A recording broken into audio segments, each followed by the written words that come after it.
Assalamualaikum warahmatullahi wabarakatuh. Nama saya Aina Bila binti Mahad, pemegang nombor kad matrik C19A0021.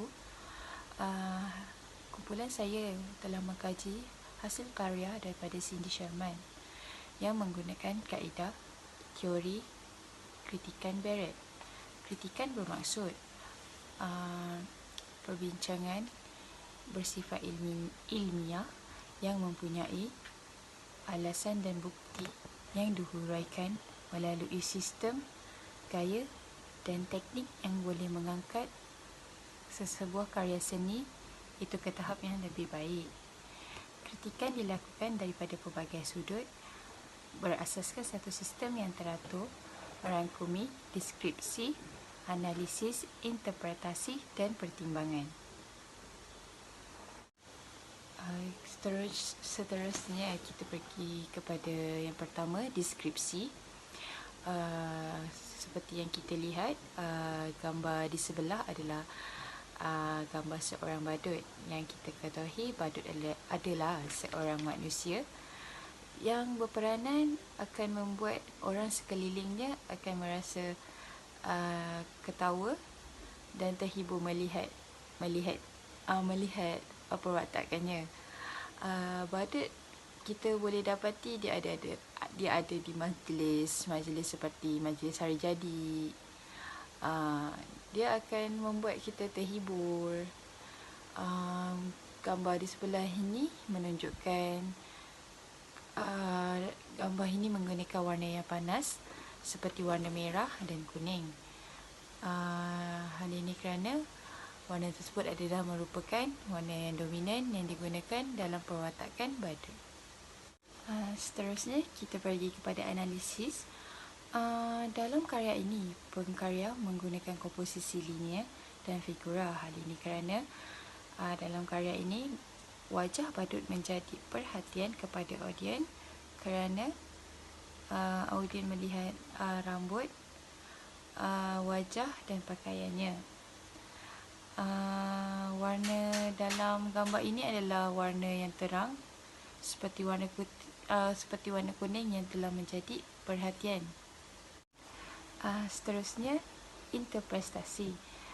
Karya hasil Cindy Sherman ini dihasilkan secara digital kerana latar belakangnya yang berwarna-warni dan gambar ini kita boleh lihat tidak mempunyai bayang-bayang kerana pencahayaan adalah pada bahagian hadapan. Seterusnya kita pergi kepada pertimbangan. Pengkarya percaya menjadikan wajah badut sebagai perhatian kerana wajah badut saja sudah memenuhi ruang dalam gambar ini. Pengkarya juga cuba menyampaikan badut yang mempunyai perwatakan membuat orang sekelilingnya terhibur kerana ekspresi wajahnya sendiri. Namun tiada siapa yang mengetahui perasaan, latar belakang dan emosi yang dialami oleh badut itu sendiri kerana solekan pada wajahnya saja sudah menutupi keseluruhan wajah sebenar individu yang menjadi badut itu. Sekian, terima kasih.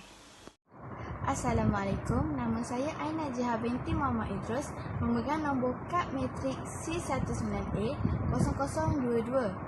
Saya akan menerangkan karya daripada Cindy Sherman dengan menggunakan kaedah Barrett Criticism Model. Dalam kaedah Barrett Criticism Model ini mempunyai 4 elemen. Yang pertama ialah deskripsi, analisis, interpretasi dan penilaian.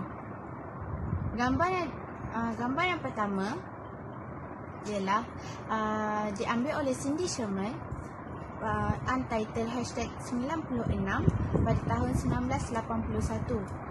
Deskripsi, karya daripada Cindy Sherman ini menggambarkan gadis yang comel sedang berbaring di atas lantai. Analisis, dalam karya Cindy Sherman ini menunjukkan penggunaan warna yang terang dan tiada penegasan. Ia juga memantikkan pencahayaan. Interpretasi pula, Gambar yang diambil oleh Cindy Sherman ini bermakna gadis yang tidak bersalah, sangat menggoda dan begitu kesepian. Penilaiannya pula, hasil karya Cindy Sherman ini menunjukkan bahawa beliau mementingkan dari segi pencahayaan pada objek yang utama dan mempunyai maksud di sebalik gambarnya itu. Gambar yang kedua ialah Untitled #92, diambil juga pada 1981. Deskripsinya, gambar yang diambil oleh Cindy Sherman ini menggambarkan seorang remaja yang sedang duduk. Dan analisisnya pula, karya Cindy Sherman ini menonjolkan penggunaan kaedah berwarna dan pencahayaan. Dan interpretasi, gambar ini menunjukkan seorang remaja perempuan itu sedang dilanda kesusahan atau ketakutan. Penilaiannya pula, karya Cindy Sherman mengambil kira dari segi pencahayaan untuk mendapatkan gambar yang seimbang dan ia juga mementingkan ekspresi emosi dalam setiap karyanya. Assalamualaikum warahmatullahi wabarakatuh. Nama saya Afrina binti Ali Osman, nombor matrik C19B0013. Kami ditugaskan untuk mengkaji Baroque model bagi gambar yang dihasilkan oleh Cindy Sherman. Oleh itu, saya mengambil gambar beliau yang bertajuk Untitled Film Still.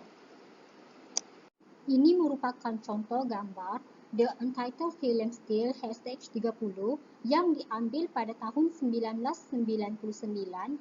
Karya tersebut menunjukkan imej seorang wanita yang seakan menjadi mangsa penderaan secara fizikal maupun secara seksual.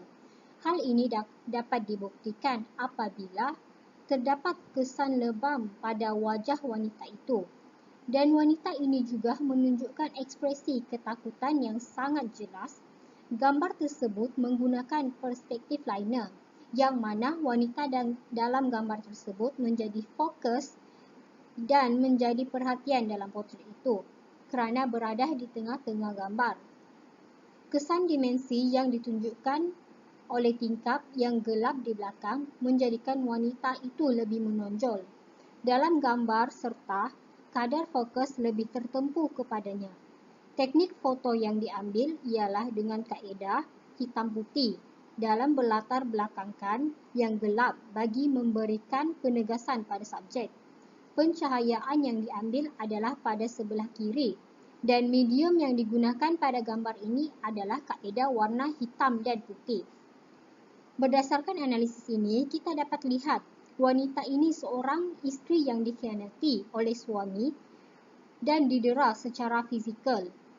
Terdapat pendapat lain juga yang mengatakan wanita ini adalah seorang pembantu rumah yang mengalami penderaan fizikal maupun seksual daripada seorang majikan. Okey, seterusnya saya akan analisis gambar yang kedua di mana analisis ini bertajuk Untitled Film Still #14 yang diambil oleh Cindy Sherman pada tahun 1978. Beliau mengambil gambar ini adalah bertujuan untuk mengeksploitasi budaya yang ada pada masa itu. Deskripsi pada gambar ini adalah beliau memaparkan watak seorang wanita yang mengenakan pakaian gaun berwarna hitam dan sedang berada di sebuah bilik yang terdapat objek meja, almari, cermin dan alatan-alatan lain seperti alatan solek dan barang kemas. Foto ini diambil dengan kaedah hitam putih. Beliau menggunakan latar belakang yang gelap dan menggunakan cahaya yang sedia ada pada masa itu untuk menangkap gambar ini. Gambar wanita ini menunjukkan fokus dan menonjol kerana berada di tengah-tengah potret. Hal ini, beliau mengambil gambar secara hitam putih menunjukkan dan mewujudkan suatu situasi yang misteri. Medium yang digunakan dalam gambar ini adalah hitam dan putih dan ia sangat sesuai dengan situasi yang ada pada gambar, subjek dan latar belakang. Gambar yang tersirat pada gambar ini ialah seorang wanita yang mengenakan gaun hitam ini berada di sebuah bilik yang agak mewah menunjukkan kehidupan seorang wanita itu sangatlah baik. Itu saja daripada. Sekian, terima kasih.